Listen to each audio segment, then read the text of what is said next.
Hello, everyone. My name is Arthur Rishi, and I'm the co-executive director of Boston Landmarks Orchestra. And I'd like to welcome you to a special event. We are going to premiere our recording of Shades of Night, a piece for string orchestra by Boston composer Kareem Roustom.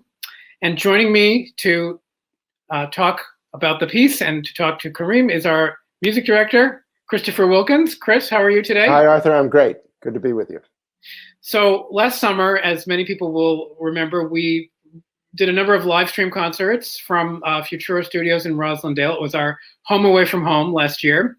And what people might not have realized that we spent one more period of days there recording several pieces that were very meaningful to us. There were pieces by African-American composers that are not widely recorded. There were pieces by composers that we have commissioned before, Gonzalo Grau, Clarice Assad, and some old classics. But that session was actually a whole lot of fun because it was more, things that we want to record, things that we want people to hear. And it didn't have to fit a theme or a timetable.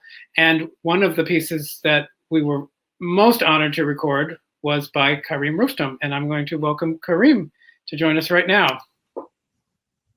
Hello. Kareem.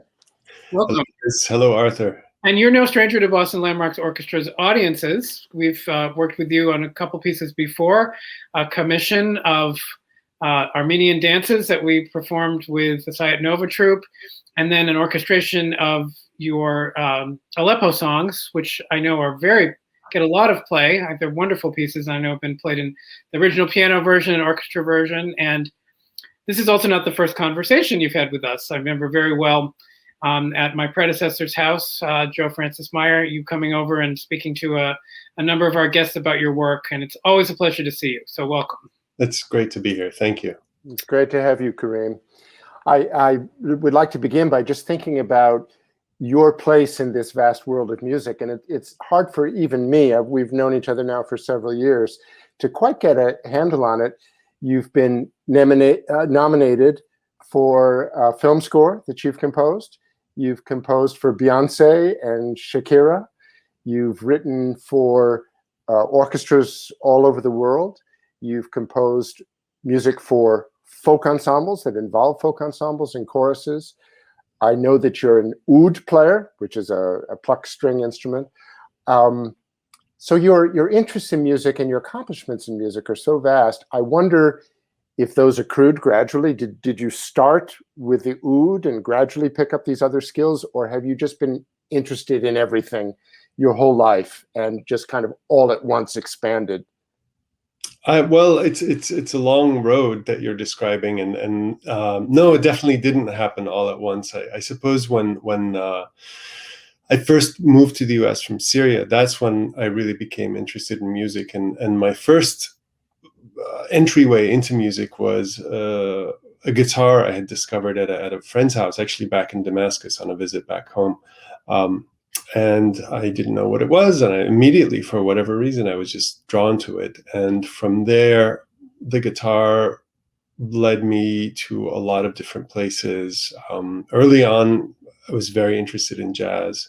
And my ear was drawn to more complex harmonies. And I spent a lot of time trying to play jazz and trying to understand it. And I had a really wonderful teacher in Charlie Banakis, the late, great Boston genius who taught many, many wonderful musicians. But at a certain point, I realized that maybe, I wasn't cut out to be a performer. And I had always been interested in improvising, which is a natural way to get into composing. And through, by roads and side roads and all kinds of different directions, I also came back to the music of the Arab world, to music of Syria. And it was later in life that I picked up the oud and began to very seriously study that music and perform it and transcribe it. And later traditional music. Yeah, I mean, well, really, the classical music of Syria and Egypt, the Levant, but that also includes, some of the folk repertoire as well from Aleppo. These urban folk songs that are very popular. You've said that Aleppo is the most musical city in Syria. I think so. Well, if ask somebody from Damascus, but certainly Aleppo has always had a very rich and long heritage with music. So in a way, these influences accumulated bit by bit. Film kind of happened. I had a fellowship through the BMI Foundation to move out to Los Angeles and work with a very established television composer named Mike Post. I did that for a number of years. And eventually realized that trying to be a Los Angeles-based film composer with a jack of all trades sort of thing wasn't going to make me happy at all. And I left. I came back east and really just focused on the things that I wanted to do. So in a way, it's been a process of picking things up, but also then getting rid of them when I realized that they were no longer useful or became to be a burden. And it's a long, long process of refining what it is that I want to do. But I think it's really the guidance of Charlie Banakis, my older teacher, who just kept pushing me, saying, don't, if you get to a platform, keep trying to grow, and that's been with me.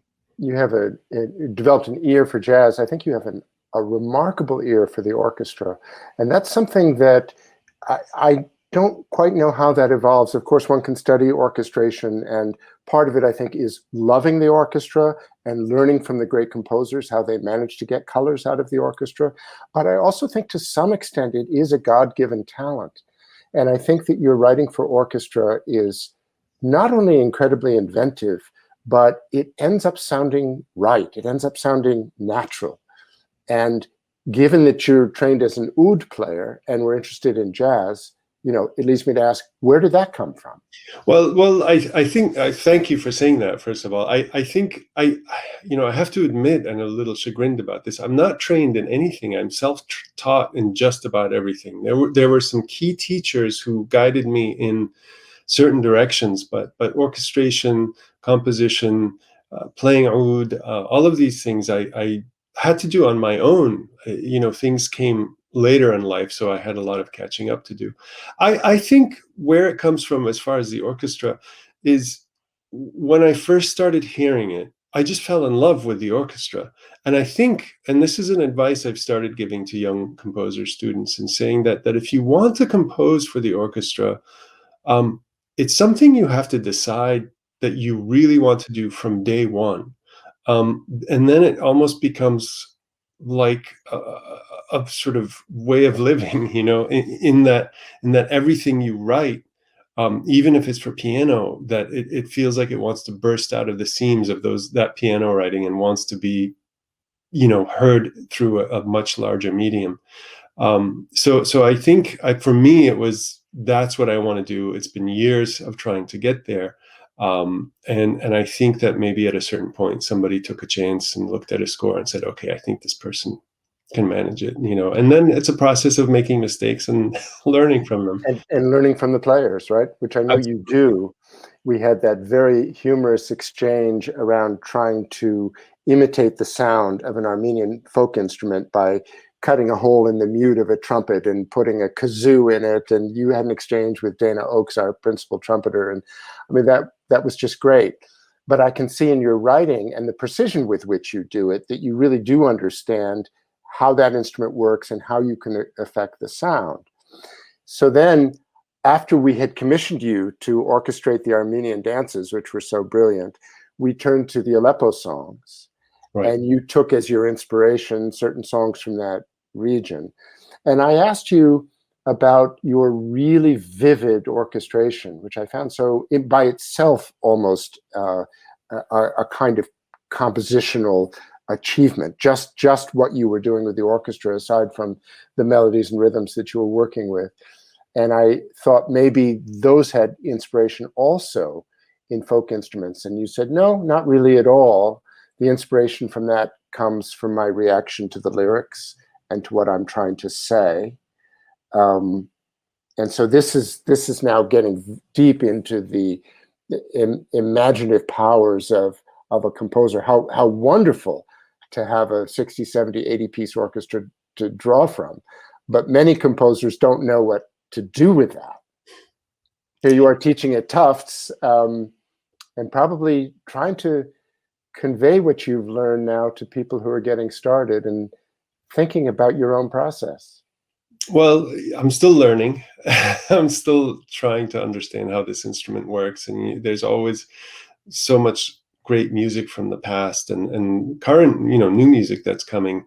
But at a certain point, it's a matter of really almost shutting out the world and just trying to listen deeply to the sound in your head, in your imagination, in your heart. All of these things that hopefully will help you create something original, something fresh. But I think you don't even. The goal is not really to create something original, something fresh. For me, at least, the goal is to create something sincere, whether it's a really complex texture or something very, very simple. That's the overwhelming criteria for me, is just to sort of write something and create it, and then create the sound with this wonderful instrument that is the orchestra, and hopefully something that can reach the listener. Right. I think your audiences and your creative partners feel that strongly from you, that your music is written with purpose and with sincerity and with a sense of your place in the larger world and how much you care about the role that you can play. And people can just turn to your biography and see how many of the great orchestras of the world have performed your work, and the Kronos Quartet and on and on. I think fairly shortly after the Boston Landmarks Orchestra first started working with you, you wrote me an email, and in it you said, "I no longer want to create art for art's sake. My greatest motivation is to help, even if in a small way, to affect positive change." Has your life's purpose as a creative artist evolved over time, in part in reaction to the world you see around you? Absolutely. I think so. As artists, as musicians, as conductors, performers, we spend so much of our lives trying to hone our craft. So much of our lives just trying to sort of get a grasp of what it is we're physically or mentally trying to do. At a certain point, when you just start to get a little bit of a grasp of that you feel like, okay, what else can I do beyond this? And I suppose seeing the difficulties experienced by so many, whether it's this is the 10th anniversary of the revolution in Syria, and the now a year and a half into the suffering of the pandemic, and it's humbling. It's very, very humbling, and at times I'm very frustrated with how limited I am as a composer with what I can do. But at the same time, I realize that the process is a slow process, and that as long as I approach it with sincerity, that when it is time to perform the piece, when it is time to see it come to life, I feel confident that the performers will feel what I was trying to convey, and when they perform it from their hearts, then I think the listeners will try to will be able to feel that. I think it's a job, it's a field that requires a lot of patience, and as much as you would like to affect immediate change, I think it's a very kind of slow, almost imperceptible change. That said, that there are projects that I have taken on that have realized, okay, let's just raise some money, and that was the beginnings of Aleppo Songs, which was written for solo piano, and that was a project just to raise money for Doctors Without Borders. And so sheet music sales and royalties that have accrued from that, I've just donated to Doctors Without Borders and continue to do whatever it still comes in. So part of it requires patience, but part of it also requires creativity. Is what can I do to affect immediate change, as well as long-term projects as well.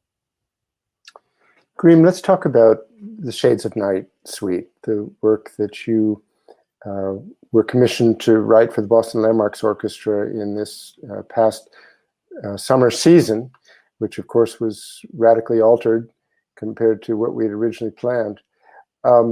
You've described yourself as musically bilingual, and I think maybe musically you speak more than just two languages. You speak many, many languages. As part of the thrill for us of performing your music, it almost invariably teaches us a new language or stretches us into worlds that we're not so familiar with. And in this case, it's not only the musical language that you've expanded, but it's literally the language of Arabic that you've brought into the idea, the compositional motivation for this piece. Can you speak a little bit about how Arabic language relates to this music? Sure. So Shades of Night originally began life as a string quartet. It's a long piece, it's about 27 minutes, and which was commissioned by the Grand Teton Music Festival. And when Boston Landmarks, you came to me and said, what could we do for string orchestra? And I immediately thought, I'd love to have a few movements of this become its own piece for string orchestra. And so the idea for Shades of Night came from years and years ago. I heard a wonderful song, quite an old song by the great Egyptian singer Kulthum. And there was a lyric, and actually the whole text came from the quatrains of Omar Khayyam. And there was this particular lyric that was something to the effect of arise, in this darkest hour of night, and drink from the cup of life before the hand of fate empties it. But the word in Arabic for that, what was translated as the darkest hour of night, I wasn't familiar with that. And then as I began to research that word, what I found out was that in quite old arcane Arabic, there's a name for every single hour of the day. And each of these words, each of these names are incredibly poetic and have really interesting meanings and references. And it makes sense that before people had a clock to look at, how would you describe what hour to meet somebody at? Well, it's when the sun is this high, but not quite that high, or when it's so dark that all the stars are out, or that sort of thing. And I thought that the beauty in this language and the beauty in the sort of the poetry in each of these words really lent itself to a piece. And so I chose basically the hours between dusk and dawn, and each movement of the string quartet was one of these hours. But what I extracted for this suite for string orchestra were three of the movements from the original piece, and each of these movements has the words that describe this particular hour, has to me a different sense of passion or of kind of awe or something very mysterious. And so I try to evoke those colors with the string writing from each of these words.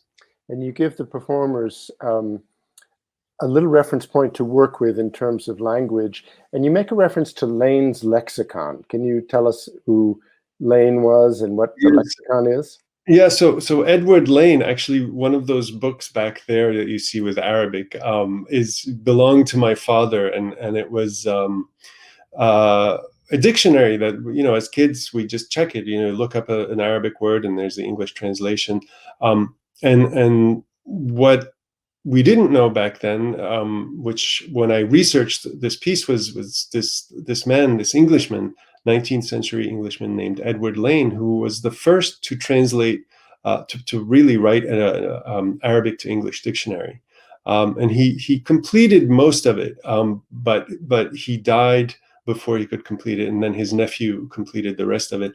But he did such a great job with translating these very poetic meanings of these words into English, that I ended up taking his translations and including them in the score, so the performers could see that not only the title in Arabic of each movement, but also the translation as well as the meaning that was translated as well. And I think, I don't know, you have to tell me, when you read those definitions, did you sort of feel a need to evoke them somehow? Were they evocative?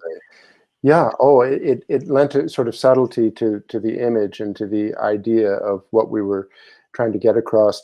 It maybe didn't so much, but for me, influence how I performed, but insight into the music itself. Now, I know as a composer, it isn't quite such a direct thing that you have a sentence and you set it to music. The music writes itself to some extent, and there's a interplay between language and the music.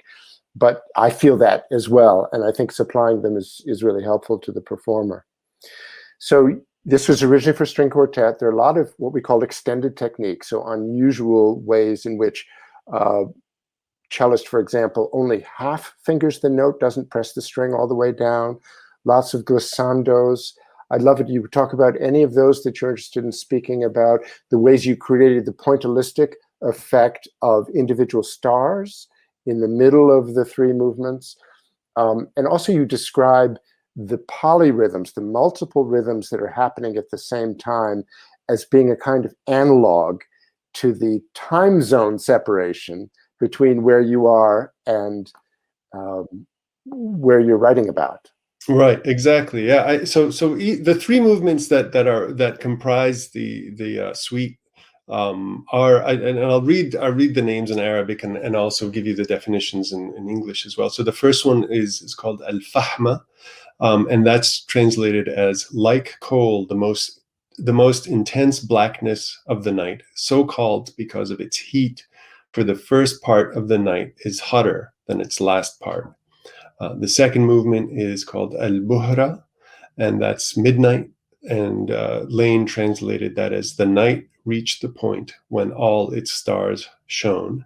And then the last movement is al-fajr al-sadiq, or true dawn, that which appears rising and fills the horizon with its whiteness. The day commences.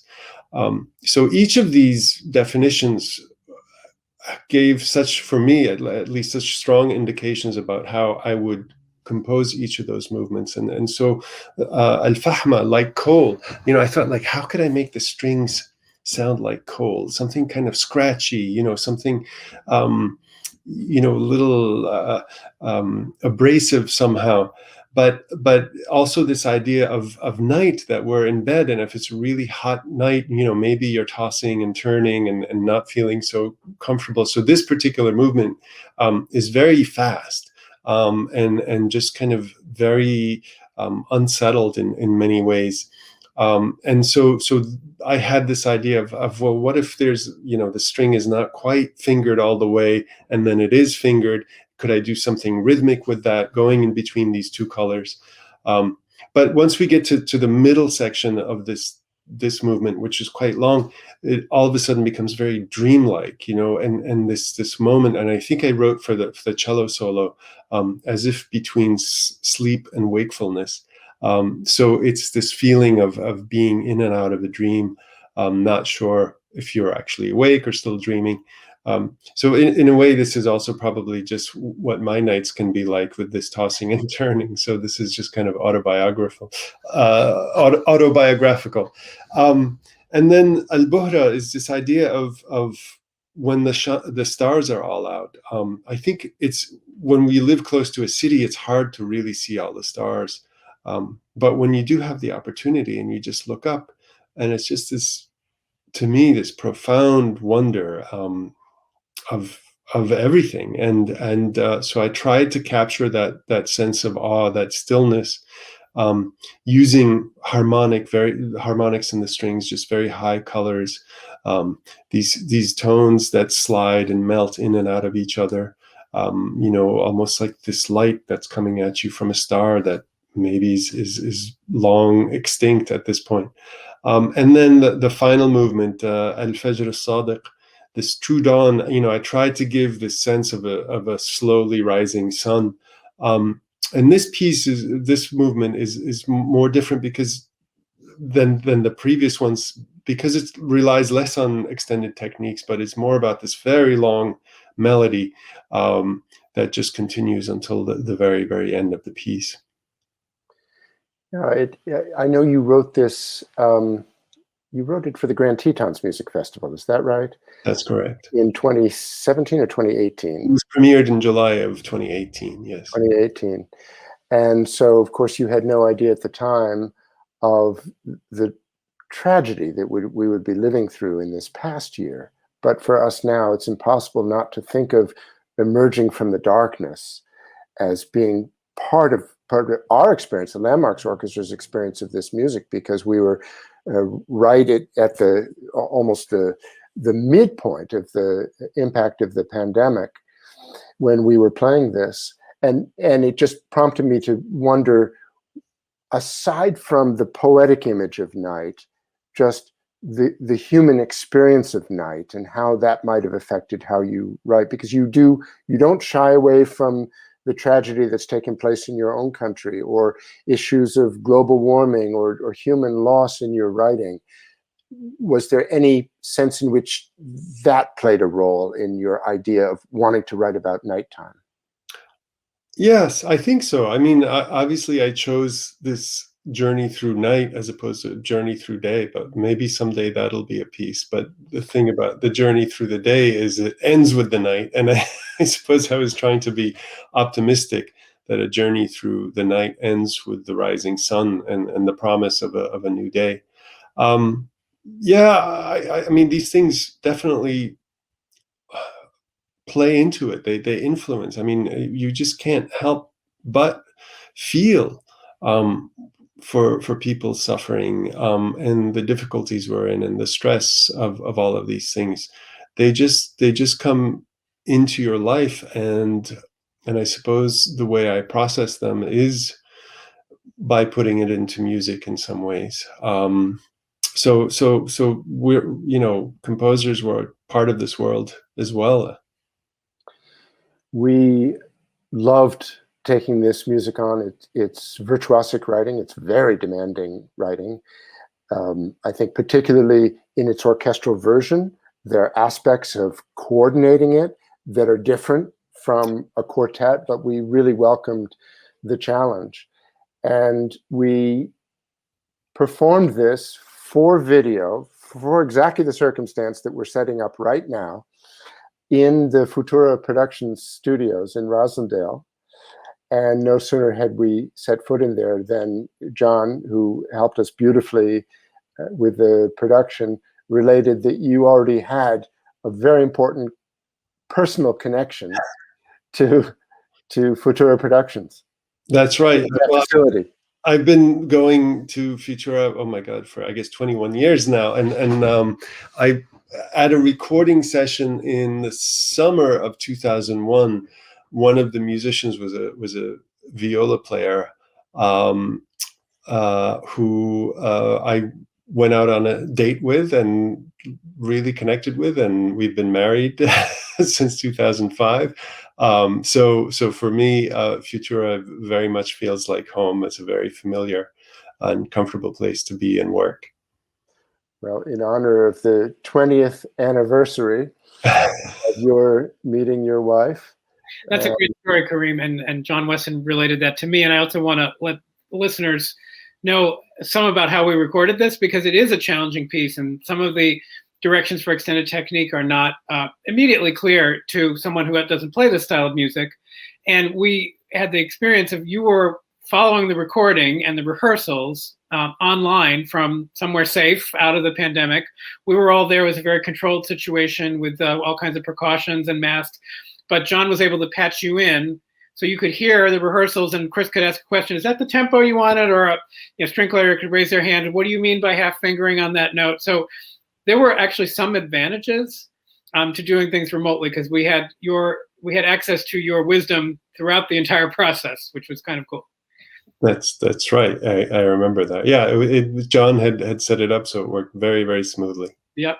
So we're now going to show the piece, and it's a premiere for Boston Landmarks Orchestra. We will show the titles of the movements in between the movements, and you now know a little bit about them. So I would now like to invite everyone to please enjoy Shades of Night as recorded by Boston Landmarks Orchestra, conducted by Maestro Christopher Wilkins.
you.